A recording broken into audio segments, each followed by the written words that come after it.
Cet instrument, de marque Clerc-Godefroy aîné, qui porte le numéro de série 650, fut construit en 1859 par Hippolyte Godefroy.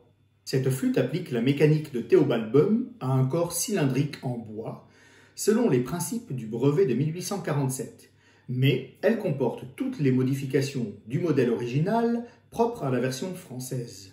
Tout d'abord, le retournement de la clé de sol dièse, selon les principes de Louis Dorus, à l'inverse du principe de Boehm, ce qui permet de rapprocher le mouvement du petit doigt de la flûte ancienne et donc de faciliter le passage de l'ancien au nouveau système pour tous les flûtistes désireux d'être à la pointe de la modernité. C'est ce qu'on appellera par la suite le sol dièse fermé, puisque l'action du petit doigt l'ouvre pour obtenir la note.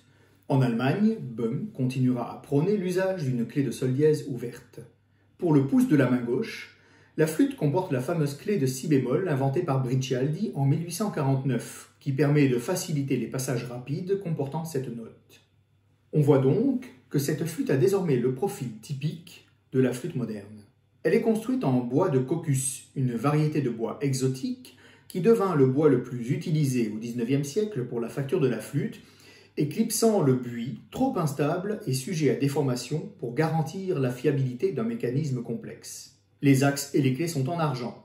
Il est intéressant de noter que celle-ci porte la signature de Claude Rive, alors joaillier sous-traitant de la firme Godefroy, et qui ouvrira plus tard sa propre manufacture de flûte en argent.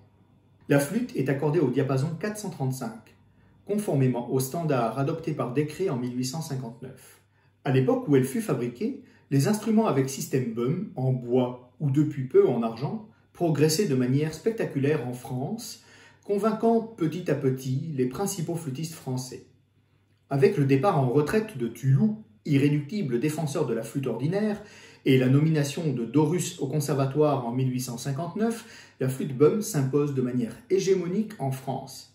Certes, les catalogues de tous les facteurs proposeront longtemps des flûtes à 6, 8 ou 10 clés, principalement à destination des amateurs ou de l'armée. Toujours est-il que leurs efforts de recherche et de développement seront désormais axés sur la nouvelle flûte exclusivement.